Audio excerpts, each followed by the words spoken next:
Okay. Um, this is a map of Indonesia.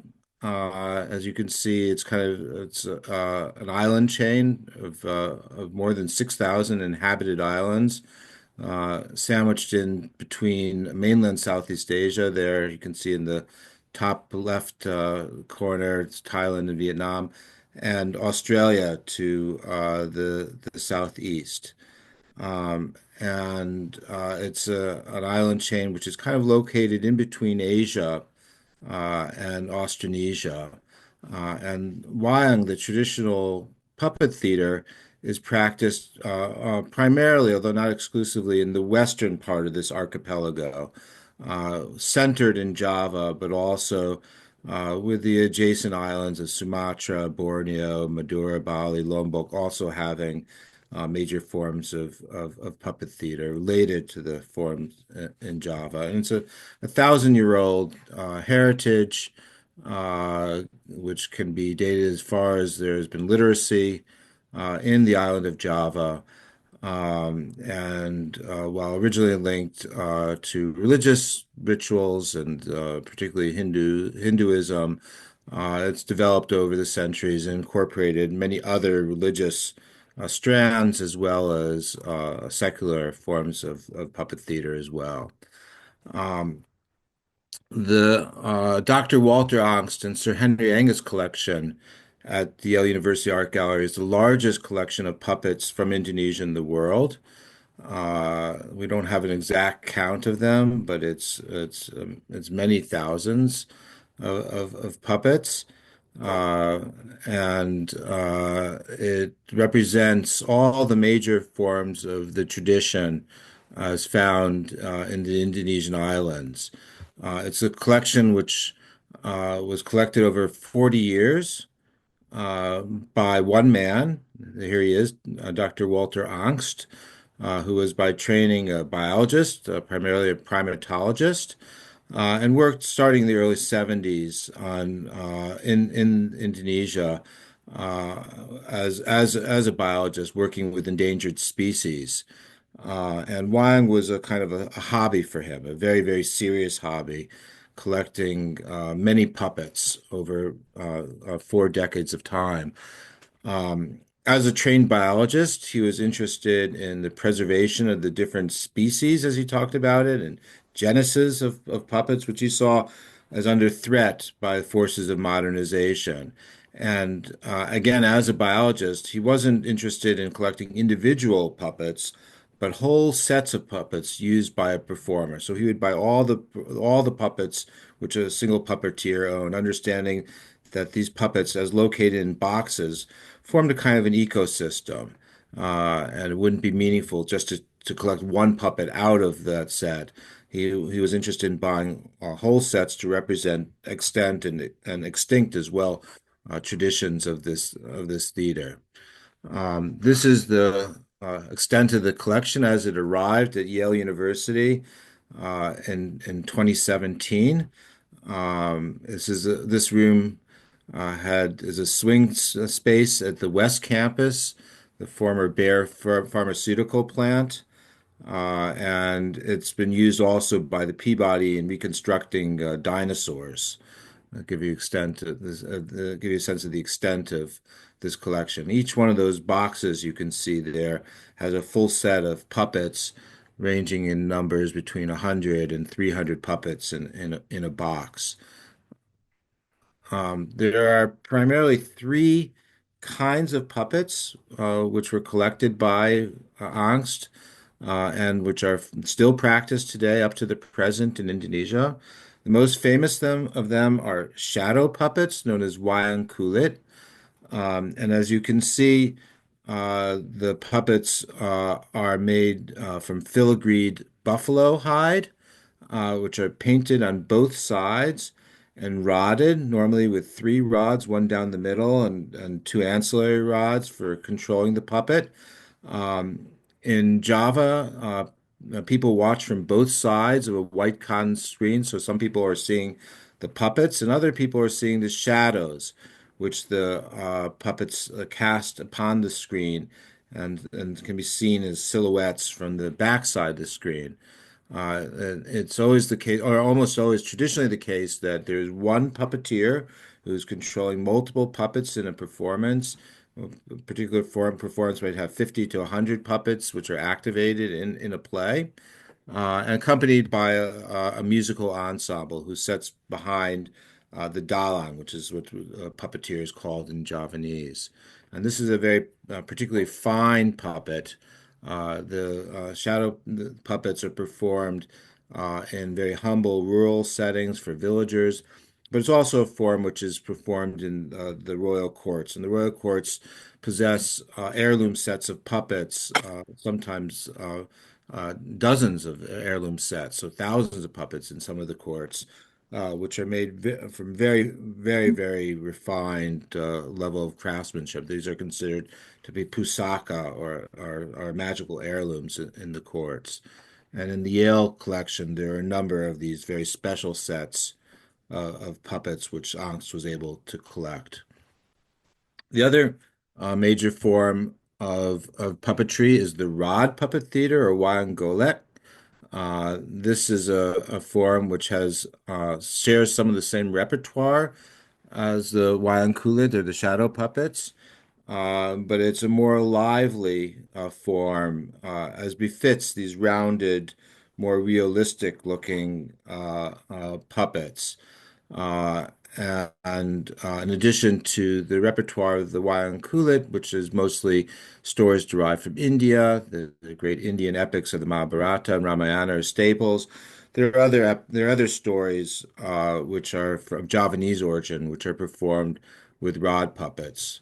Uh, so too the wayang klitik theater, which is derived from the wayang kulit theater, but these are made not out of animal hide but of wood. And the stories, the repertoire is very mixed. This is sometimes referred to as the poor man's wayang.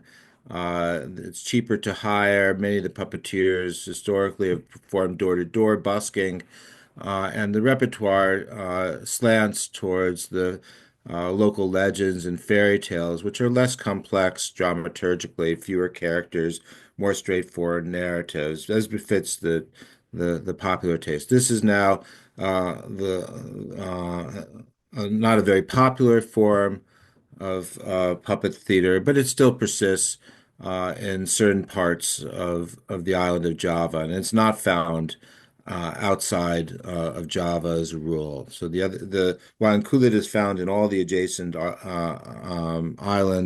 Wayang golek, the rod puppet theater, and wayang klitik, this flat wooden theater, are not regularly seen outside of the central island of Java. Walter Angst was interested in the whole range of tradition, and in his lifetime, he published a book about his collection, Wayang Indonesia, a very fine book, which is essentially concerned with classification and looking at the different variants of Wayang as they've developed and over time and the relations among them. So again, looking at this art form as a biologist would. My own interests are more inclined towards history and the ethnography, and looking at this the form as a theatrical form. But Angst was very interested in this comparative dimension.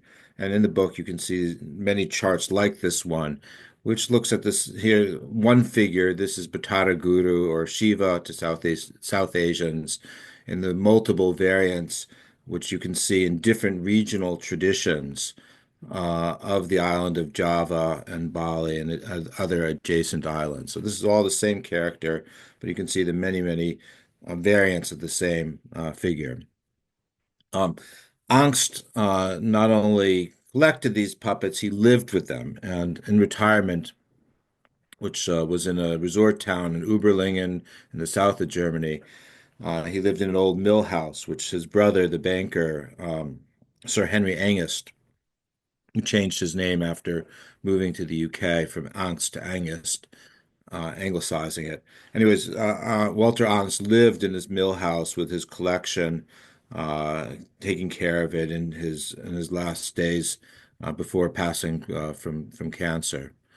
Um, and Angst was enabled. He would spend all his holiday time in Indonesia for a month or more at a stretch, and was enabled by dealers and puppeteers and puppet experts who helped to acquire the very finest representative sets from different parts of the island. One of these was a scholar and historian and puppeteer named Radin Mas Said.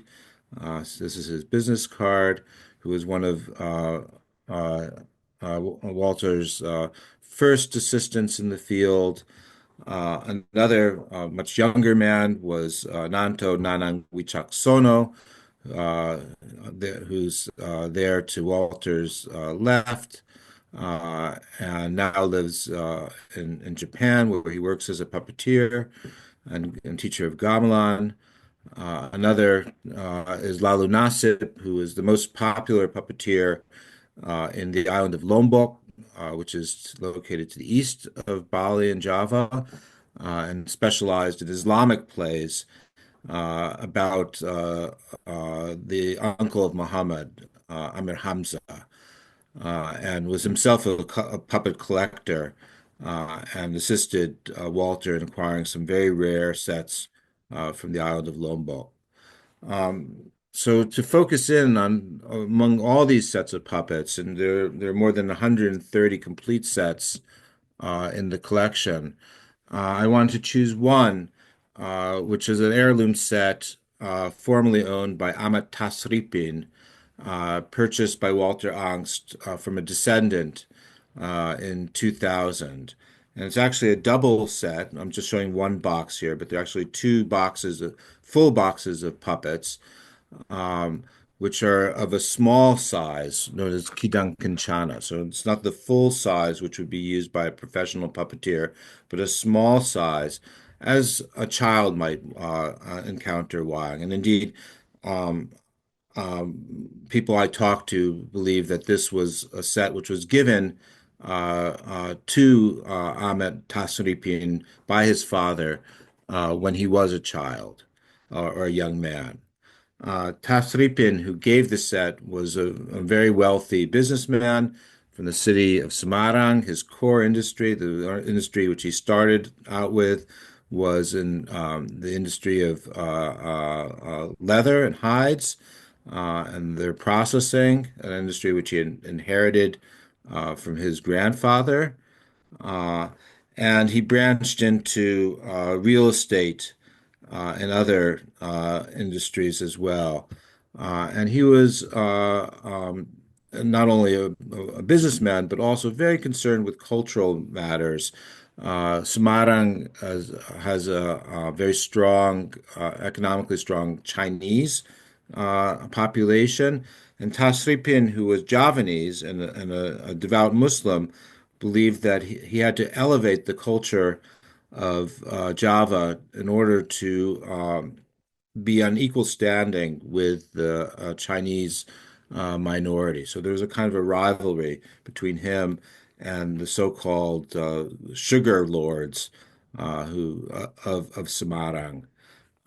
This for him that involved sponsoring religious organizations by donating musical instruments and supporting them in other ways, uh, hosting large-scale parades and developing new protocols for processions, which could be seen on the public streets. But particularly, was his attention was to wayang. Semarang didn't have its own distinctive wayang variant. It was kind of a crossroads of different styles. But Tasripin aimed to create both new forms of wayang and to develop the existing forms to form a kind of an urban new wayang variant. So one of the things he did was he created giant puppets, not for performance, but for procession and display, 180% larger than the ordinary puppets. You can see here the illustration on the right, comparison between one of these puppets and the standard version, how much bigger this new version is. And here actually is a portrait puppet of Tasripin himself in this larger or umpa-umpakan style. So proud of was he of the wine as he was developing it that he sent to the Netherlands. He donated to the National Ethnological Museum in the Netherlands, which was the colonizer of Indonesia, these giant hides. This is a full buffalo hide with wine figures, which are carved into them, and a legend about what the stories which are being depicted going along with each of these as well, as a way of showing his pride in the local tradition and trying to educate Dutch audiences about the meanings of wayang. So, anyways, back to the set of puppets, which was given by Tasripin to his son Amat Tasripin. And it said that each of Tasripin's sons and daughters received a set of puppets as a gift. One person suggested this happened when they got married, although this set probably was given earlier, granted the small size of the figures. And it reflects in many ways Ahmad Tasripin's interest. He was very interested in nautical things. He had wore sailor suits and insignias of the sea, and a procession he organized. He had many nautical themes represented, and you can see in the set many chimerical, fantastical sea animals. You can also see the humor of this set with this puppet here, where one of the clown servants is dressing up as a general, and you can see it's like an ill-fitting costume. The helmet is too big for him, again suggesting a child. But there's also a more serious side of this set of puppets as well. Um, the Kion, which is the central cosmic axis, which is, opens and closes performances and is an all-purpose prop, is illustrated with doors on it, where there's the seal of Solomon on one side and a key on the other. And like the houses which Tasripin built, these are mystical symbols suggestive actually of Freemasonry, where the Seal of Solomon or the Jewish star, as it might also be called, plays a symbolic role. So too the key on the other side. So there's an attempt to illustrate something about the syncretic religious beliefs of the family. And on Batara Guru, I mentioned earlier as the local equivalent of Shiva, we see here a GD signed on it, which is an abbreviation for God in Freemasonry. GD isn't spelled out like in Judaism. Freemasons refer to God as GD, and you can see to the right of the GD an accession code, which is was written presumably by the owner himself. There's a number on top, then it's ATA, Amat Tasripin, and below that is SMG, which stands for Semarang, the city where he lived. So, like a good businessman, he's keeping track of all the puppets which he owns through accession numbers. And one of the most interesting features of this set are these two puppets, which puzzled me for a very long time. I noticed immediately the resemblance of these faces to depictions of blackface minstrelsy. The costumes resemble those which are worn by overseas soldiers. And so I initially thought that they might have represented so-called Belanda Irang soldiers. These were soldiers who were imported from the Ivory Coast as actually mercenary soldiers in the 19th century to Java to fight for the colonial army. But I discovered later that Tasripin actually owned two black African slaves. Slavery was illegal during Tasripin's time. This is end of the 19th century, early 20th century. It had been banned for decades before. But he managed to smuggle in two of these slaves as an act of defiance against one of the Chinese sugar lords, his rivals in business, who also owned African slaves. And so Tasripin, during his Hajj to Mecca, brought back with him two slaves who he was enormously endeared with. And actually, their graves, they converted to Islam, and their graves are located still up to the present next to Tasripin's own grave. Um, Other aspects as well tie into the life of the family and the filials here, and this very special, unique, if not unique, puppet showing the gardens of Alenka and the Ramayana story have birds and fantastical animal imagery, similar to what one sees in the houses which Tasripin built. And again, a beautiful emblem of the understanding of race and cooperation in colonial context. This is a ship showing a multiracial crew, different skin colors, all working together with a Javanese person at the helm. And here you can see kind of a vision of society as is imagined by the Tasripian family, resisting the hierarchies of colonialism and asserting the centrality of Javanese in this colonial context. The family still exists. It's still many, many descendants in the Semarang, greater Semarang area, each of whom is part of this large family tree. And in 2024, in July, I had the opportunity of visiting the street where Tasripin and his members of his immediate family lived in the so-called Kampung Kulitan area, or the hide, the leather processing area of Semarang, together with two colleagues from the local university. And a very narrow street, said intentionally narrow to keep out unwanted Dutch visitors, opened up into some beautiful houses, some of which have been properly cared for, others which are less properly cared for. And it was backed by back alleys where the hide industry had been. There were no tanners left, but it was kind of a urban slum behind this main street. But the main street had been decorated by college students and a kind of stage which they undertook there, um, including illustrating these giant-sized puppets, which Tasripin was known by. And in the street, we saw the remnants of these uh, mystical symbols, which Tasripin was famous for, which each of these formed a kind of a lesson embedded in architecture, which I don't have time to go into, including also collections of watches and of clocks, which the family also was said to enjoy. You can see, like the puppet I showed, the filials with the animals on top. And it said that there are still remnants of instruments I learned from the Tasripin period in attics and unlikely places. So that's one set, very complicated stories which are embedded in the puppets and their variations. I just wanted to give you a sense of the complexity of that.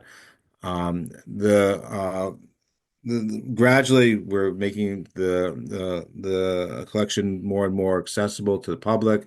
Some of the finest puppets were photographed back in 2017, studio photography. Those are on the UOG website and their catalog.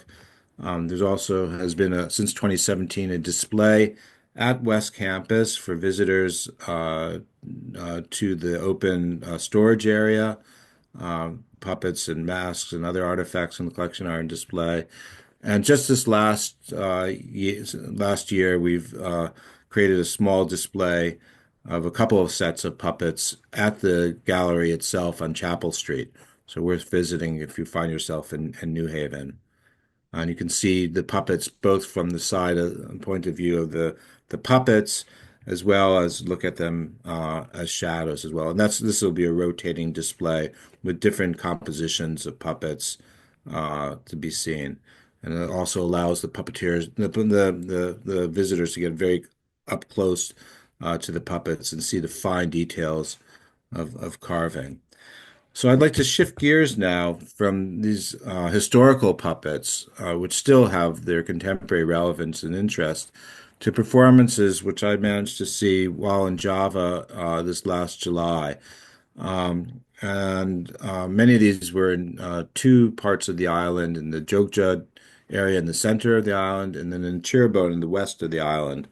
Some of it was, and I benefited by festivals going on, which compiled some of the most interesting puppet works in recent years. And Indonesia is a land of festivals. There are many, many theater and arts festivals to go to. So this was a festival um, in Yogyakarta. It's an annual festival called Pasar Kangen, or Nostalgia Market, which features unusual foods alongside of antiquities for sale and performances, traditional performances. This was a modern version of Wayang, called Wayang Hip Hop, which combined hip hop artists and puppetry performed, focusing mostly on the clowns in contemporary hip hop garb. And it's a performance which I've seen quite a number of times, and I was able to revisit and talk with the puppeteer about his work. Another Kasar Kanan performance was the Wang China Jawa. This puppeteer, Anand Kiswantoro, visited Connecticut in 2023, along with a small delegation of artists and academics, in order to investigate the so-called Wang China Jawa, or the Chinese Javanese hybrid puppets, which are also found. There are two sets of them. One is in Yogyakarta. Another one, which also was from Yogyakarta, is part of the Yale collection. And so they were here. They were here in Connecticut to investigate this set and to give performances at both at UConn as well as at Yale and Wesleyan. And here I saw him in his element, doing a wonderful show. You can see with very striking kinds of effects. Um, Also, part of the same festival were young puppeteers. Uh, uh, and I noticed in one of these a phenomenon which became very clear to me.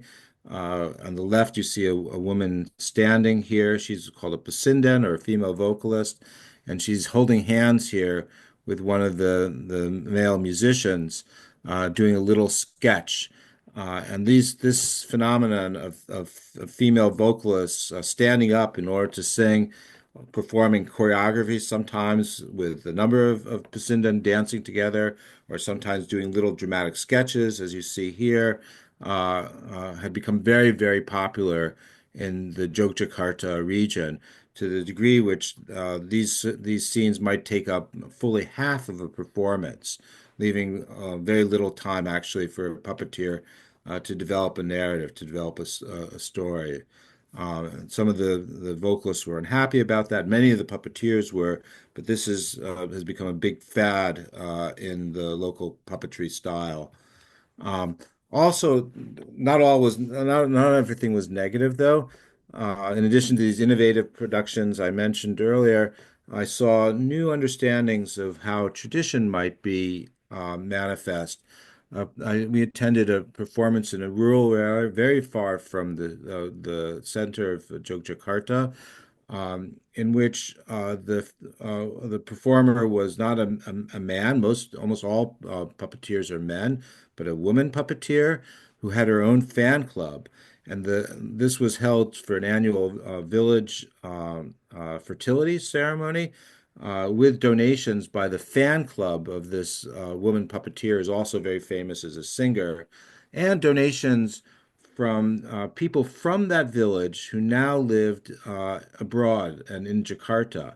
And so there was the local headman was aiming to include people who had left the village for economic reasons primarily, by encouraging their donations to the local village ceremonies. And part of this involved the presentation of these envelopes at the beginning of the performance. As you could say, it says donasi, or donation, as a way of showing the support of these different groups, the fan clubs, who are coming in from different parts of the island, and also these people who are descended from this village who are reuniting and supporting the place where they're from.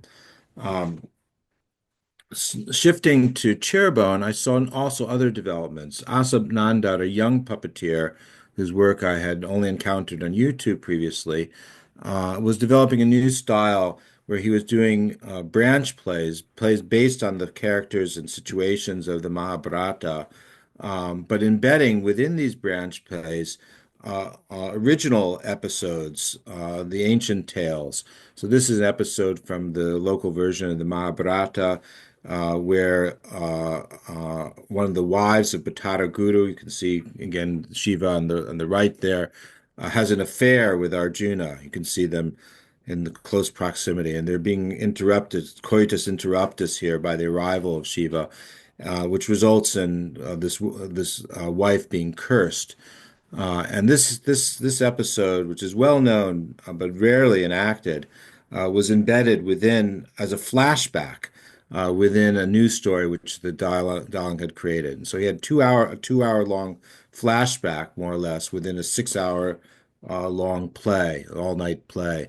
And this idea of having flashbacks was something which had occurred to him as a way of educating audiences about the old stories, but still having them within the structures of the new. Um, I also saw many puppeteers in the Cirebon area combining the rod puppets with shadow puppets, bringing them in as extra features, as added attractions, as a way of rounding out the show and bringing in new audiences. Um, Something which was had been I had seen in the central part of the island, but had rarely seen in the western part, were multi-puppeteer spectacles using not only the traditional light sources but multiple lights, and performed often in much more abbreviated fashion rather than all-night performances. And this had become much more common in the Cirebon area than I'd seen in the past with new puppets. This puppet here, actually, the original of it is to be found at the Yale University Art Gallery. But with the digital reproductions, it became possible for these new puppets to spread even into the local puppeteer scene in and around Cirebon. This is an Indramayu puppeteer using so-called Gunungan tsunami, which represented the 2004 tsunami, which resulted in more than 100,000 deaths in the island of Sumatra, and deaths around the Indian Ocean. And it was commemorated by a wayang, which is the original wayang is to be found at the Yale University Art Gallery, but it's been digitalized and spread out internationally. And this phenomenon of digitalization was just all over. That many of these performances, I'd say most of the performances I saw, were performed not only live but also live streamed at the same time. And this technology of live streaming had become ubiquitous. It just had become the norm. So that even when I gave performances, and I gave a couple in July, these two were, even though they were informal daytime performances, they were live streamed with comments coming in as I was performing them. So quite this idea of the local audience has really expanded, and audiences now are quite diverse, people watching in the comforts of their own home and their digital devices. Um, a few words on some other derivative wayang forms. So I mentioned that there are three main wayang forms or puppet forms, but wayang is also used for other forms of art which are derived from wayang. One of them is so-called wayang wong, or the people wayang. One of the major troupes is known as Ngesti Pendo, which is in Semarang, this part of the city I mentioned earlier where Tasripin was from. This is a very long-standing theater, which is I went on one of the last performances before it undergoes substantial renovation. So investments are being made in this local culture. And I saw as well one of the success stories of Chinese puppetry in the island of Java. This is a form which is known in Chinese as budai shi. In Java, it's called potehi. And this troupe, which I saw at a conference in Surabaya, I learned is constantly traveling internationally. They had just come back from Italy and France. They were planning another trip abroad, and were performing perhaps more for international audiences than local ones. Um, and I saw as well the son of this puppeteer who made the Kion Tsunami, the tsunami puppet, visiting his house, a puppeteer named Hario Ento Susmono, who was performing mostly for religious audiences, but performing his performances were very entertaining and comical, sometimes even a little bit pornographic, as in this scene where you could see the buttocks of the this clown figure dancing to the audience as two other clowns look on, and it showed the while his father had passed away, that the torch had been passed on, and he was making do to the best of his abilities within the absence of his father. And I saw also the continual attention to ritual, that these performances are never far from the natural world. This was a performance in a village where a sacred tree, you can see it perhaps on the right, festooned by flowers, is annually feted by a wayang performance, which ends in a mad frenzy for water, which is taken away from the performance to be used by local villagers, uh, essentially for good luck. And the wayang brings this blessing.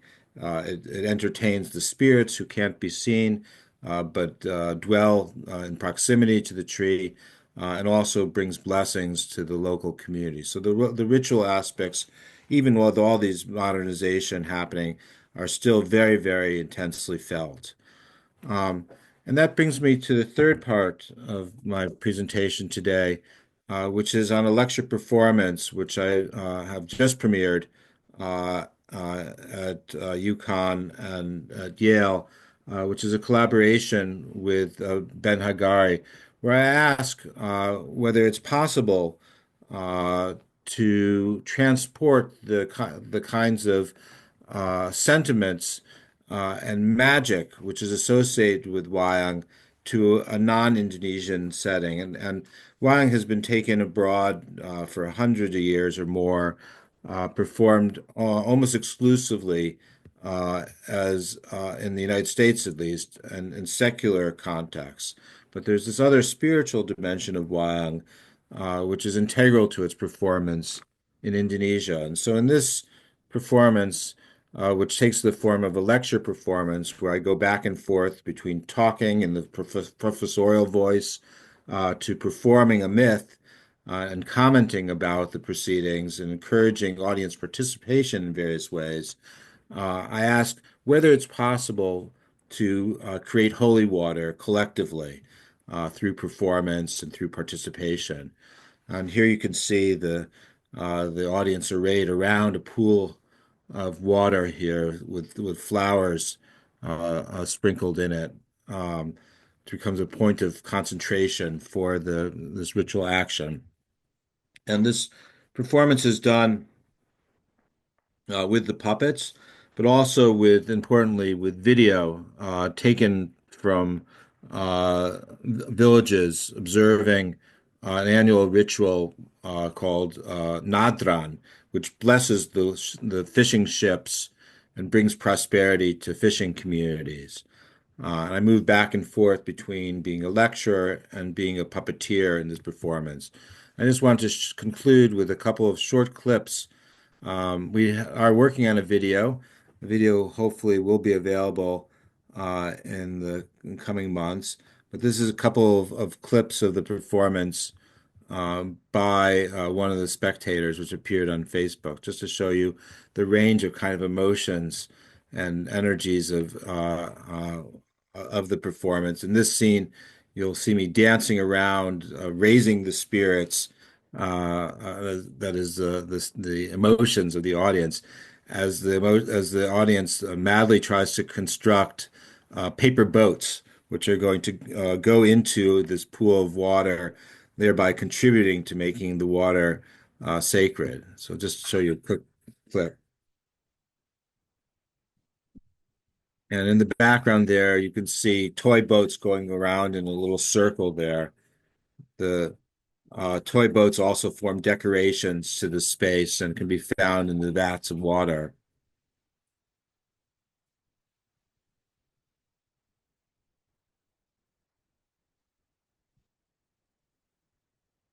That's one. And a second final clip, just to give you a sense of the range of activities, uh, is a recitation of a magical spells which are used in these performances, as we see a video of a buffalo head, which is cast into the water as an off on a toy ship, a model ship, as an offering to the sea spirits.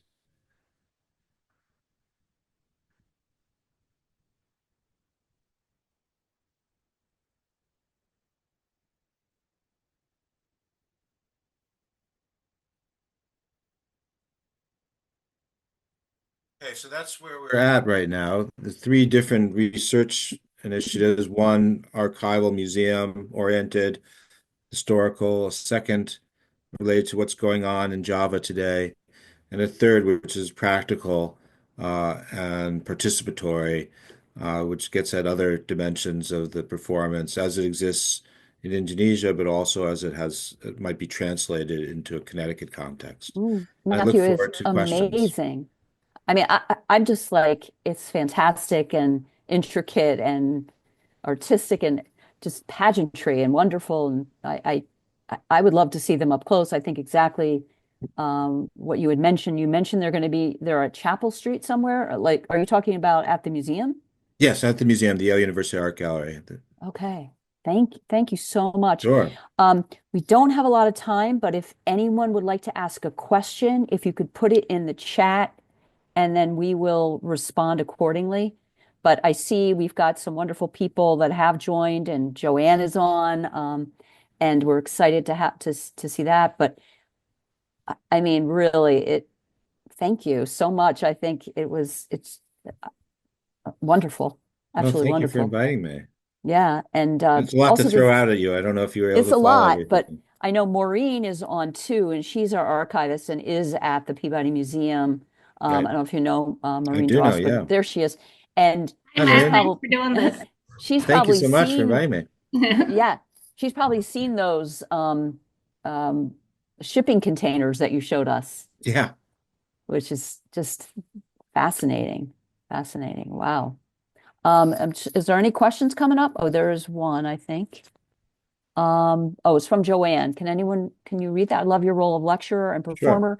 Could you say anything more about the audiences attending in person? Yeah, really good question. So this performance called Sea Offerings is an audience participation event in which I throw it open, um, whether it's possible to create holy water as an example of communitas and the sacred, um, and something which at the end of the performance. I offer small bottles, schnapps bottles for people to plastic schnapps bottles to fill up themselves if they would like to take home some holy water. And of course, at that moment, the people who are there are very invested in the performance. They've done the origami, which is some quite difficult for some people.